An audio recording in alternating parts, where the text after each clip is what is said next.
জীৱনে অমাৱস্যা কঢ়িয়াই বিচাৰি এই পূৰ্ণিমাৰ জোনবাইটো হৈ আছিল মোৰ জীৱনৰ একমাত্ৰ সংগী আছিল সি। পাছত তুমি তাক কথা লগাই লগাই মোৰ ভয় হৈ তাক এই অৱস্থা পোৱা এই মধ্যমী মানুহবোৰৰ লগত তই ভাল চলি থকা দেই ৰাগিনী। ডক্টৰ ভৱেন্দ্ৰনাথ শইকীয়াৰ স্মাৰক বঁটা প্ৰদান কৰিবলৈ পাই আবাহন পৰিয়ালে অনুভৱ কৰিছে পৰমানন্দ।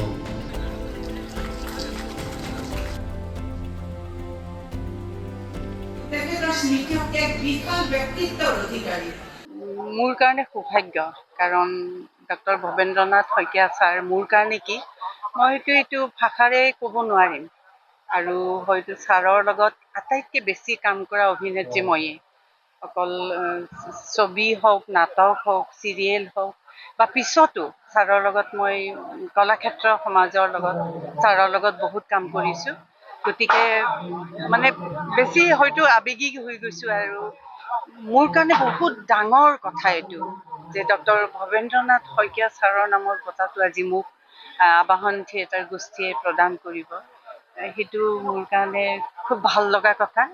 আৰু ছাৰৰ প্ৰত্যেকটো কথা এতিয়াও মই যদি চকু দুটা মুদো, ছাৰৰ থিয় হোৱা ভংগী, কথন শৈলী, প্ৰত্যেকটো কথাই মানে মোৰ মনলৈ আহে যিকোনো সময়ত ঘৰত থাকিলেও। গতিকে সেইখিনিয়ে ক'ম। আজি মই নিজকে খুব সৌভাগ্যৱান বুলি ভাবিছোঁ যে এনেকুৱা এটা বঁটা মই মানে বঁটাই আমাক অনুপ্ৰাণিত কৰে ভাল কাম কৰিবলৈ। গতিকে এতিয়া আৰু দায়িত্ব বাঢ়িল। মহাপুৰুষ শ্ৰীমন্ত শংকৰদেৱে বিশ্বত প্ৰথমবাৰৰ বাবে তেখেতে চিহ্নযাত্ৰাৰ জৰিয়তে আমাক নাটক উপহাৰ দিছিলে। আৰু পৰৱৰ্তী সময়ত সেই চিহ্নযাত্ৰাৰ পিছত ভাওনাৰ পিছত যাত্ৰাৰ পিছত নাটকৰ পিছত ভ্ৰাম্যমাণ, আৰু এই ভ্ৰাম্যমাণৰ জন্ম হৈছিলে, বজালিতে জন্ম হৈছিলে। আৰু সেই ভ্ৰাম্যমাণৰ ধাৰাবাহিক কেইবাজন প্ৰযোজকে আগুৱাই নিয়াৰ লগতে প্ৰথমগৰাকী আধুনিক ভ্ৰাম্যমাণৰ প্ৰথমগৰাকী প্ৰযোজিকা আমাৰ যি প্ৰস্তুতি পৰাশৰ ডাঙৰীয়ানী, যি আজি আবাহন থিয়েটাৰ পুনৰ আগুৱাই নিয়াৰ যি প্ৰয়াস কৰিছে, আমি শুভেচ্ছা জনাইছোঁ। তেখেতৰ যি দক্ষতা, কাৰণ কিয় অভিনয় কৰাটো হয়তো বহুতৰ বাবে সহজ, কিন্তু এখন থিয়েটাৰ মেনেজমেণ্ট কৰাটো ইমান সহজ কথা নহয়। কাৰণ একেবাৰে দৰ্শকৰ পৰা আদি কৰি তাৰ লগত জড়িত থকা অভিনেতা অভিনেত্ৰীকে আদি কৰি কলা কুশলীকে আদি কৰি স্মাৰকলৈ সকলোৰে লগত যি মেনেজমেণ্টৰ কাম কৰিবলগীয়া হয়।